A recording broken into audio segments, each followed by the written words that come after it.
O Evangelho de João, capítulo 4. Os fariseus ouviram dizer que Jesus estava ganhando mais discípulos e batizava mais pessoas do que João. De fato, não era Jesus quem batizava, e sim os seus discípulos.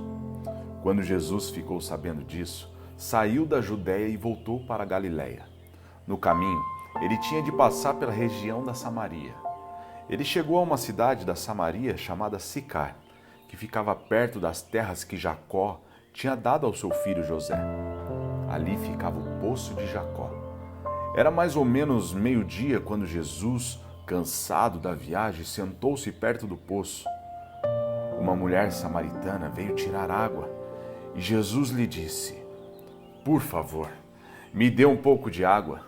Os discípulos de Jesus tinham ido até a cidade comprar comida. A mulher respondeu: "O Senhor é judeu e eu sou samaritana.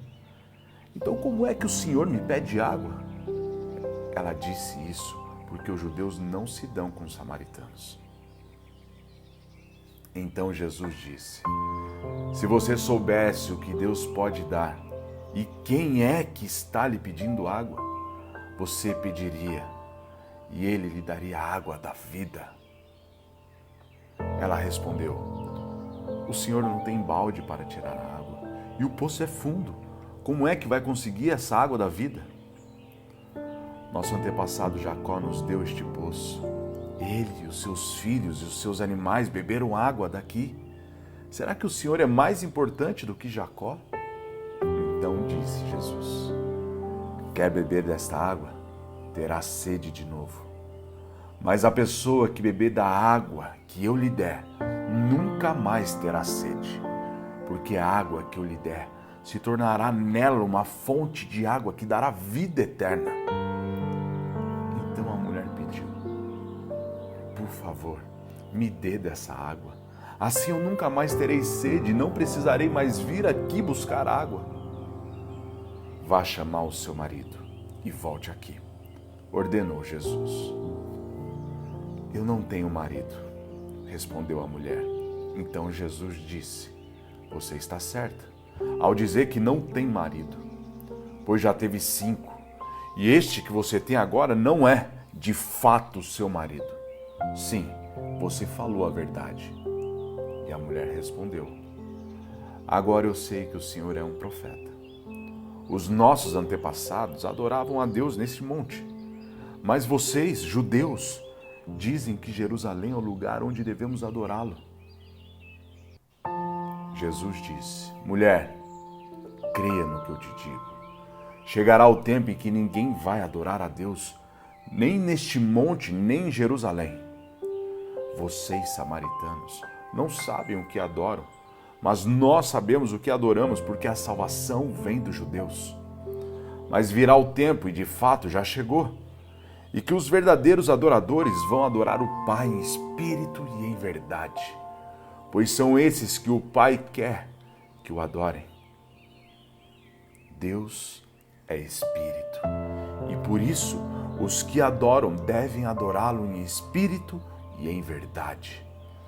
A mulher respondeu: "Eu sei que o Messias, chamado Cristo, tem de vir, e quando ele vier, vai explicar tudo para nós."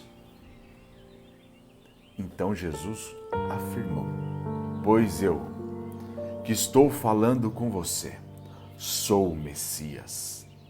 Naquele momento, chegaram os seus discípulos e ficaram admirados, pois ele estava conversando com uma mulher, mas nenhum deles perguntou à mulher o que ela queria.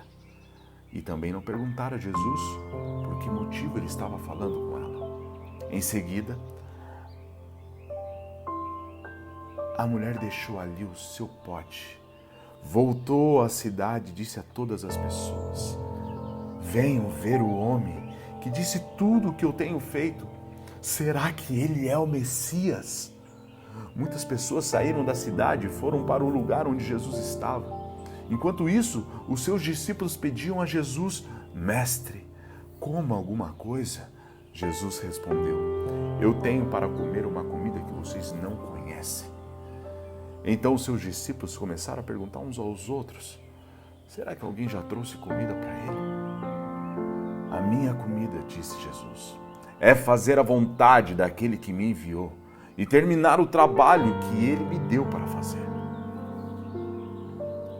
Vocês costumam dizer, daqui a 4 meses teremos a colheita, mas olhem, vejam bem os campos, o que foi plantado já está maduro e pronto para a colheita. Quem colhe recebe o seu salário, e o resultado do seu trabalho é a vida eterna para as pessoas. E assim, tanto o que semeia como o que colhe se alegrarão juntos. Porque é verdade o que dizem, uns semeiam e outro colhe. Eu mandei vocês colherem onde não trabalharam, outros trabalharam ali, e vocês aproveitaram o trabalho deles. Muitos samaritanos daquela cidade creram em Jesus, porque a mulher tinha dito, ele me disse tudo o que eu tenho feito.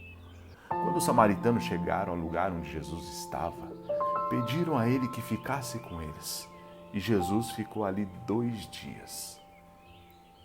E muitos outros creram por causa da mensagem dele. Eles diziam à mulher, agora não é mais por causa do que você disse que nós cremos, mas porque nós mesmos ouvimos ele falar e sabemos que ele é, de fato, o Salvador do mundo.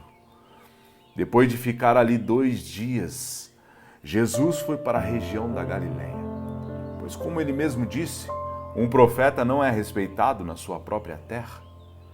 Quando chegou a Galileia, os moradores dali o receberam bem.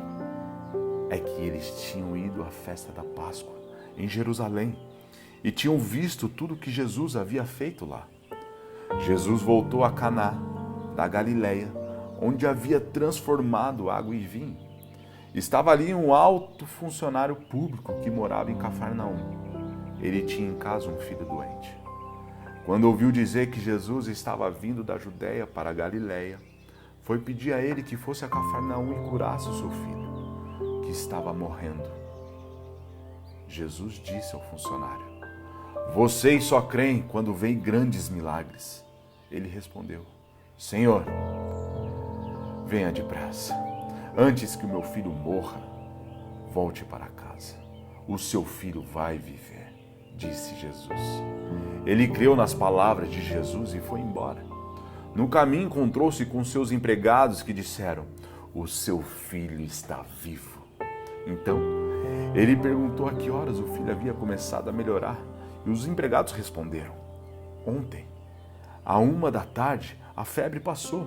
Aí o pai lembrou que havia sido naquela mesma hora que Jesus tinha dito, o seu filho vai viver. Então, ele e toda a família creram em Jesus. Esse foi o segundo milagre que Jesus fez depois de ter ido da Judéia para a Galileia.